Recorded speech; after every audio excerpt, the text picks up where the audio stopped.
आखिर ईरान ने ओमान के पास एक तेल टैंकर पर हमला क्यों किया? और यह हमला इसलिए मायने रखता है क्योंकि अमेरिकी राष्ट्रपति डोनाल्ड ट्रंप ने इस बात का ऐलान कर दिया है कि आज से यानी मंडे से ईरान के साथ बातचीत शुरू हो रही है। ईरान बार बार कह रहा है दोस्तों कि स्ट्रेट ऑफ हॉर्मुज से तमाम जहाज उसी रास्ते से गुजर सकते हैं जिन रास्तों को पहले से तय किया गया है ईरान द्वारा, क्योंकि यही मेमोरेंडम ऑफ अंडरस्टैंडिंग का हिस्सा है। मगर अब यह हमला हो गया और यह ना भूलें दोस्तों, अमेरिकी राष्ट्रपति भी सामने आए हैं और उन्होंने इस बात का ऐलान किया है कि मैं ईरान पर एक ऐसा हमला करने वाला था जिसे देखने के बाद लोग वर्ल्ड वॉर 2 भूल जाते। यानी कि कहीं ना कहीं अमेरिकी राष्ट्रपति ईरान में जेनोसाइड करने जा रहे थे, एक बहुत बड़ा नरसंहार करने जा रहे थे और अब यह अटैक हो गया है। इससे पहले कि मैं आपको बताऊं कि अमेरिकी राष्ट्रपति डोनाल्ड ट्रंप ने क्या कहा है, इससे पहले कि मैं आपको बतलाऊं कि बातचीत के मोर्चे पर क्या हो रहा है, सबसे पहले आपके स्क्रीन पर वो बिग ब्रेकिंग न्यूज जो हॉर्मुज लेटर आपके सामने ला रहा है आपके स्क्रीन पर। शुरुआती रिपोर्ट्स के मुताबिक ईरान की IRGC ने अभी सिरिक से हॉर्मुज स्ट्रेट की ओर एक एंटी शिप क्रूज मिसाइल दागी है। दावा किया जा रहा है कि इसका संभावित यानी पॉसिबल निशाना टारगेट वो तेल टैंकर था जिसे अमेरिका ने भेजा था और जिसने अमेरिका सपोर्टेड सदर्न मार्ग से गुजरते हुए, सदर्न रास्ते से गुजरते हुए करीब 1 घंटे पहले अपना AIS यानी ऑटोमेटिक आइडेंटिफिकेशन सिस्टम बंद कर दिया था। इसी बीच कुछ मिनट पहले ही डोनाल्ड ट्रंप ने दावा किया था कि हॉर्मुज को लेकर समझौता हो गया है और परमाणु कार्यक्रम यानी न्यूक्लियर प्रोग्राम पर भी डील होगी। उन्होंने यह भी कहा कि ईरान के साथ नई बातचीत सोमवार दोपहर से शुरू होगी।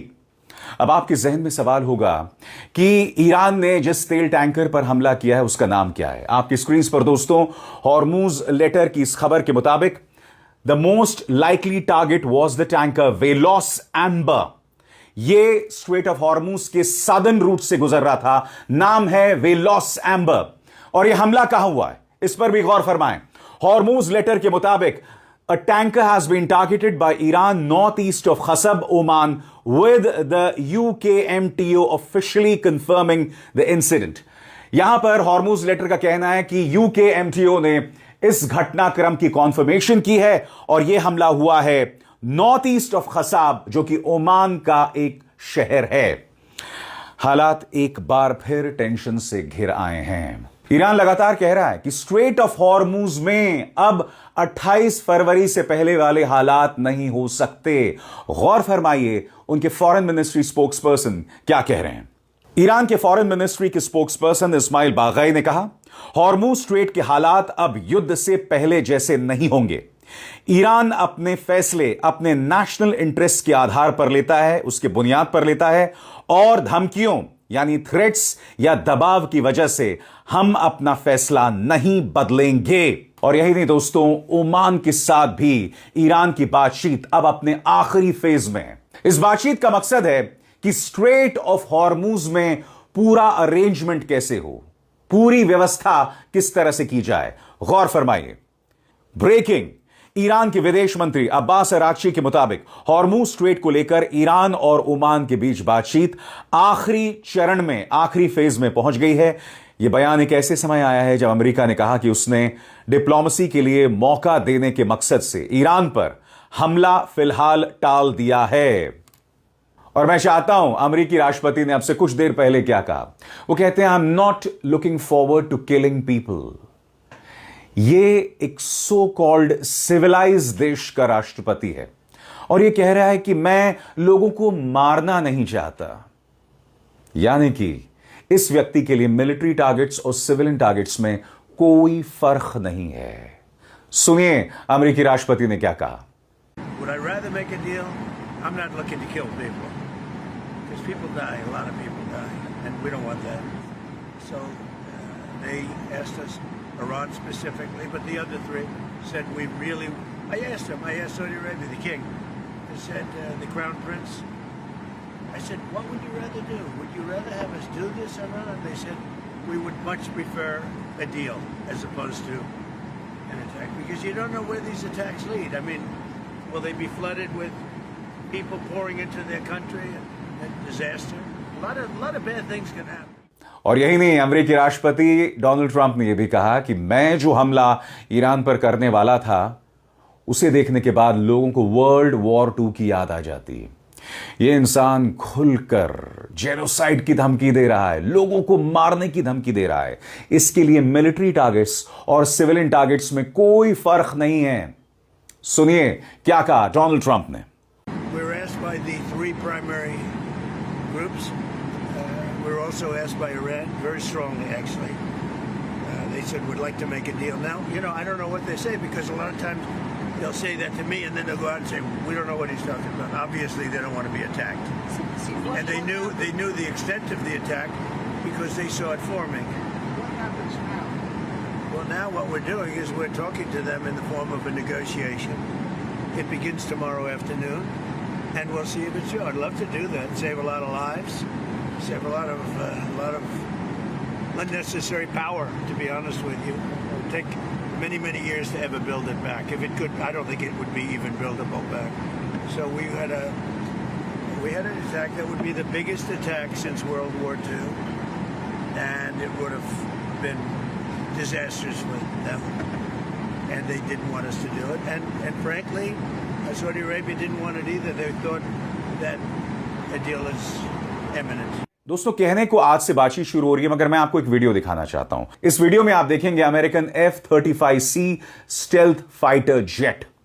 देखिए वो किस तरह से उड़ान भर रहा है।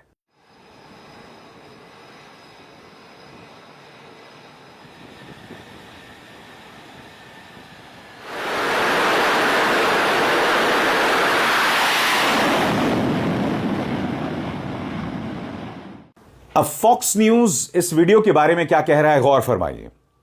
Marine core F-35C stealth fighter jet roars off USS Abraham Lincoln in the Arabian Sea to help support the US blockade against Iran। यह है USS Abraham Lincoln वॉरशिप और इसके ऊपर से F-35C उड़ान भर रहा है। फॉक्स न्यूज, जो कि अमेरिकी राष्ट्रपति डोनाल्ड ट्रंप का खुलकर सपोर्ट करता है, वो ये कह रहा है कि ब्लॉकेड बना रहे इसलिए ये विमान उड़ान भर रहा है। यानी कि एक तरफ बातचीत और दूसरी तरफ F-35C स्टेल्थ फाइटर उड़ान भर रहा है।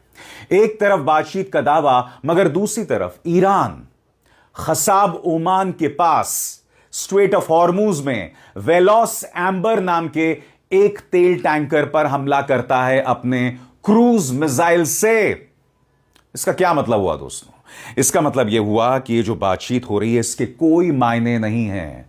मुझे ताज्जुब नहीं होगा कि इसी बातचीत के बीच अमेरिका एक और बड़ा हमला ईरान पर कर दे और एक बार फिर वो बातचीत बिखर जाए।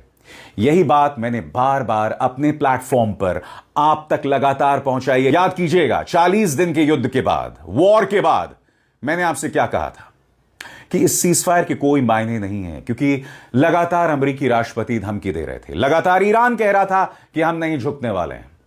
अगर ईरान झुक जाए तो ट्रंप को कोई प्रॉब्लम नहीं है, मगर ईरान नहीं झुकने वाला है। And apart from this there is the factor of Israel. Israel जो ईरान को पूरी तरह से नेस्तनाबूद कर देना चाहता है, बर्बाद कर देना चाहता है। अब वो बातचीत में किसी भी कीमत पर विश्वास नहीं करता। वो चाहता है ईरान तबाह हो जाए। वो चाहता है कि मिडिल ईस्ट में एक एनार्की, एक अराजकता बनी रहे। और इसी के चलते ये बातचीत अपने आप में बहुत खोखली दिखाई और महसूस होती है। मगर ऐसा नहीं है कि डिप्लोमेसी को चांस नहीं दिया जा रहा है। जैसे कि आप प्रेस टेलीविजन की इस रिपोर्ट को देख सकते हैं, अब्बास अराक्ची सऊदी और पाकिस्तानी ऑफिशियल से लगातार बातचीत कर रहे हैं, चाहे फोन पर, चाहे मुलाकात करके। और याद कीजिएगा, कल अब्बास अराक्ची और खातम अल अनबिया के कमांडर जनरल अब्दुल्लाही ने सऊदी अरब को वार्निंग दी थी कि आप किसी भी कीमत पर अपनी जमीन का इस्तेमाल हमारे खिलाफ नहीं होने दे सकते। अमेरिका को अपनी जमीन में आप पनाह नहीं दे सकते, वरना इसका खमियाजा, इसका असर आप पर होगा।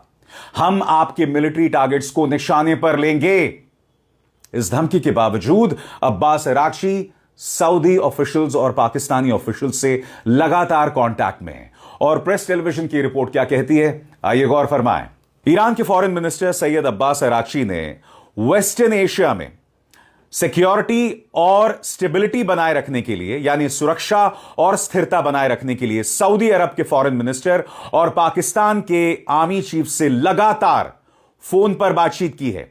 यह बातचीत एक ऐसे समय हुई है जब एक दिन पहले ही उन्होंने अमेरिका और इस्राएल की ओर से किसी भी नए मिलिट्री कार्रवाई के खिलाफ सख्त अल्फाज में वार्निंग दी थी।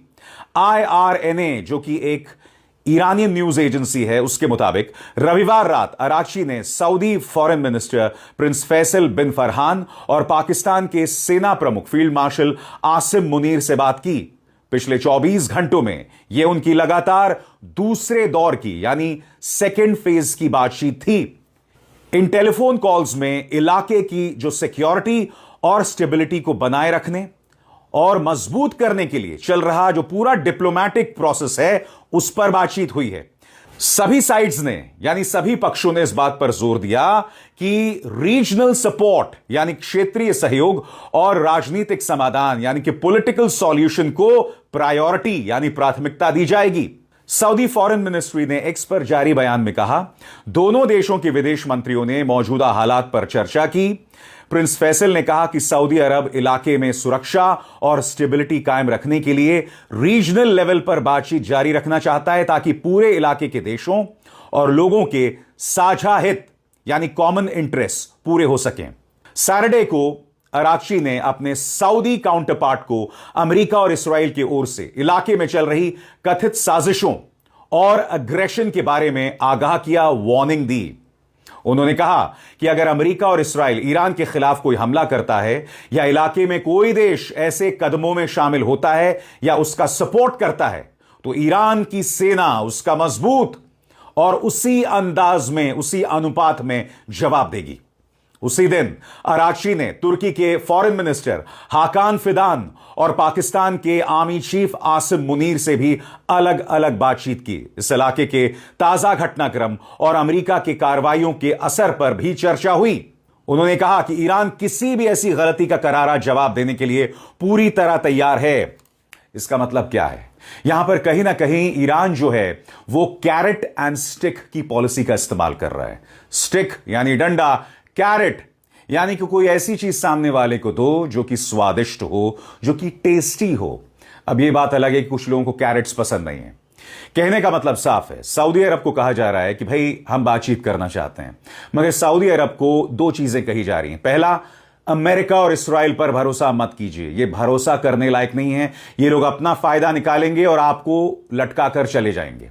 दूसरा, आप अपनी जमीन का इस्तेमाल हमारे खिलाफ ना करें, क्योंकि हम उसका मुंह तोड़ जवाब देने वाले हैं। And that is why I said carrot and stick policy.